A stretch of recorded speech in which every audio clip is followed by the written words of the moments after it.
World War II opened the gates to hell. In 1948, the nations of the world tried to bolt them shut again. They did so with the Universal Declaration of Human Rights, which recognized the inherent dignity of all people and provided the basis on which international human rights law was built. And this bolt was subsequently loosened in countries such as Cambodia, Rwanda and Bosnia. Catastrophe ensued. President Donald Trump could be viewed as toying with this bolt again through his repeated use of humiliation of individuals, groups and nations. Although this tactic may have benefited him, humiliation is dangerous for both the humiliator and the humiliated. As Nelson Mandela noted, there is nobody more dangerous than one who has been humiliated. Indeed, humiliation has been argued to be the most underappreciated force in international relations. Not only is humiliation a violation of human dignity, its consequences are unpredictable. The humiliation of Germany following World War I arguably led, in part, to World War II. President Trump's use of humiliation should hence be of concern to both America and the world. Restoring face crucial to Trump's victory in the 2016 U.S. presidential election were white working-class voters. While it is not yet entirely clear why so many of these voters supported him, Trump's appeal to their economic interests and promise to restore their social status may both have been important. One argument is that Trump rode a wave of anger in white working-class voters, which resulted from their feelings of humiliation. This humiliation is proposed to have stemmed from a loss of both financial and cultural status. Trump vowed to halt the humiliation of this group. He also vowed to end what some of these voters saw as America's humiliation. In both cases, Trump turned the tables by humiliating the perceived humiliators. The list of those deemed responsible was long and distinguished. Candidate Trump targeted men and women, Republicans and Democrats, Americans and non-Americans, individuals and corporations, the powerful and the vulnerable. President Trump continued this approach. He stands accused of running the White House as a reality show, using tactics of humiliation for ratings. Former FBI Deputy Director Andrew McCabe described the extended humiliation of my family and me that the administration, and the president personally, have engaged in. President Trump has also humiliated his former Attorney General, his cabinet and other world leaders. He has even attempted to humiliate entire countries. An emotion of mass destruction. Humiliation can lead to war and conflict. Hitler rose to power on a promise to dispel the humiliation Germany had suffered after World War I.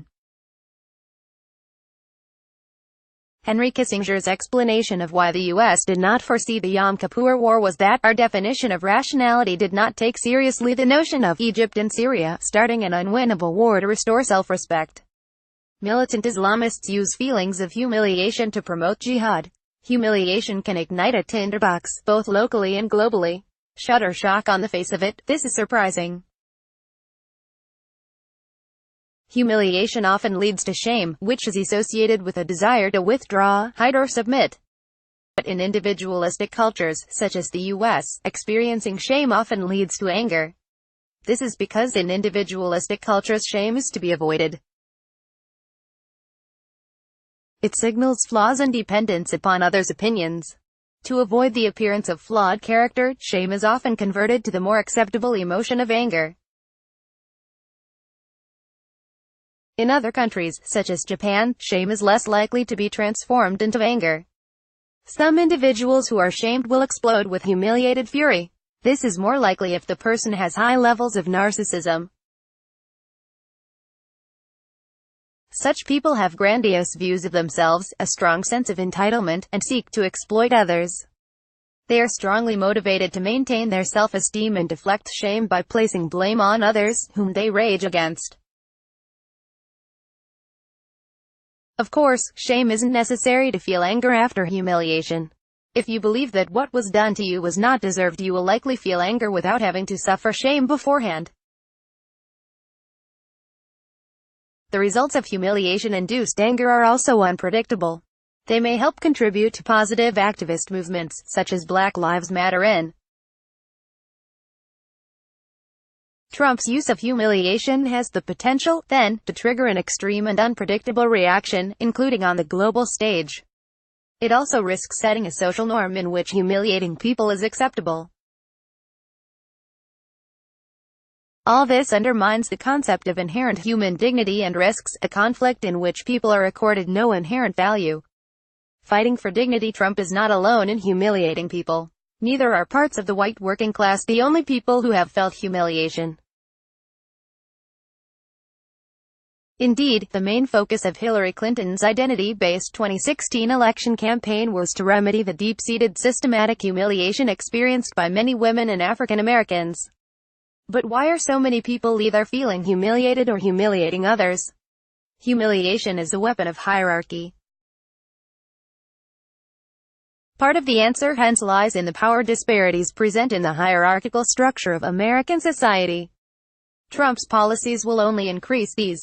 Dignity will not be restored through tax cuts and economic growth alone. Americans' trust in their fellow citizens and government is low. Inequalities in income and education levels are high. People will not cease to feel humiliated until communities are rebuilt both financially and socially. The term dignity does not appear in the U.S. Constitution. Yet, over the past 2 centuries, Supreme Court justices have used the term in more than 900 opinions. America is already on the side of dignity. It just needs to ensure it, for its own sake and the world's.